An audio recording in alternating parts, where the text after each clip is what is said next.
नमस्कार, मैं डॉक्टर रघु प्रकाश। मैं पीडियाट्रिक सर्जन और पीडियाट्रिक यूरोलॉजिस्ट हूँ। बाल शल्य चिकित्सक, आसान भाषा में कहा जाए तो बच्चों का सर्जन। एक बहुत कॉमन समस्या है जो बच्चों में प्रायः पाई जाती है, जिसको हम हर्निया कहते हैं। ये 1 महीने के बच्चे में प्रायः दिखना शुरू हो जाती है। समस्या क्या होती है? जो जांघ वाला हिस्सा होता है या पेशाब के रास्ते के पास वाला हिस्सा होता है, वहाँ पे एक सूजन दिखाई देती है। वो फूला हुआ दिखाई देता है, गांठ जैसी दिखाई देती है। जब बच्चा रोता है तो वहाँ पे गांठ उत्पन्न हो जाती है, गांठ पैदा हो जाती है। और जब बच्चा आराम से सो रहा होता है, लेटा होता है, तो वो गांठ गायब हो जाती है। इसमें होता क्या है? पेट के रास्ते छेद खुला हुआ होता है, जिसको हम मेडिकल टर्मिनोलॉजी में पेटेंट प्रोसेसस वेजिनैलिस कहते हैं। तो अगर ये छेद खुला हुआ है तो जब भी बच्चे के पेट का प्रेशर बढ़ता है, बच्चा रोता है या बच्चा लैट्रिन कर रहा है, पेशाब कर रहा है, तब पेट का प्रेशर बढ़ा और वो आंत निकल के बाहर आ गई और नीचे दिखाई देने लगी।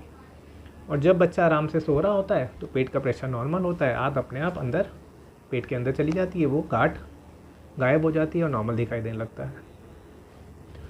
अब इसमें सबसे पहली चीज़ क्या होती है? जब ये परेशानी बच्चे माँ बाप को दिखती है तब वो किसी से संपर्क करते हैं और उन्हें कहा जाता है अभी तो बच्चा बहुत छोटा है, अभी कुछ नहीं करना है और ये अपने आप ठीक हो जाएगी समय के साथ साथ। लेकिन समय के साथ साथ क्या होता है?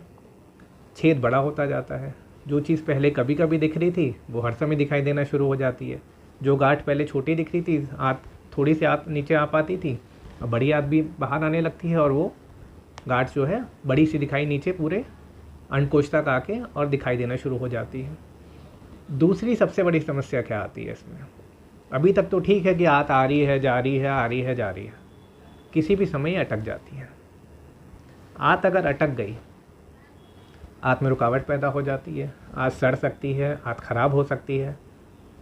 तब जो ट्रीटमेंट उस हर्निया का, जो उस छेद खुले होने का ट्रीटमेंट आधे घंटे का एक प्रोसीजर है, जो हम डे केयर बेसिस पे करते हैं। डे केयर सर्जरी का मतलब है कि बच्चा सुबह आता है, 4 घंटे बाद ऑपरेशन होता है और ऑपरेशन के 4 घंटे बाद हंसता खेलता वो घर चला जाता है बिना किसी समस्या के।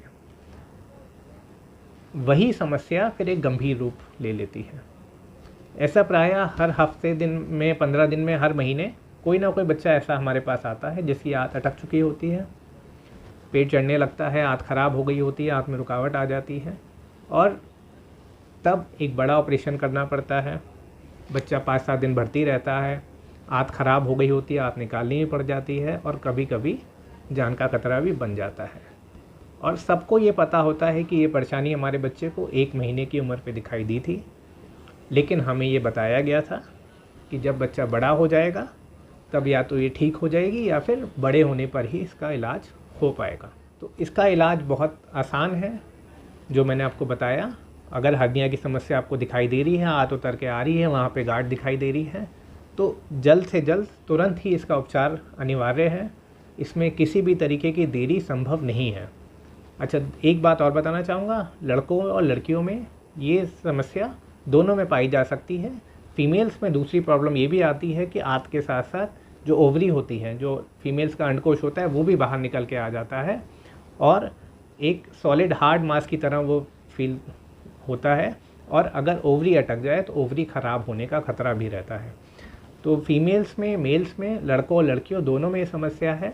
1 महीने 1.5 महीने पे दिखाई देना शुरू होती है। जिस भी समय दिखाई दे उसका इलाज उसी समय होना ज़रूरी है, क्योंकि उसको नज़रअंदाज करना और उसको इग्नोर करना घातक हो सकता है और समस्या बहुत बड़ा रूप ले सकती है, जो आसानी से ठीक करी जा सकती है। ये मैंने हर्निया के बारे में आपको कुछ ब्रीफ में जानकारी साझा करी है। धन्यवाद।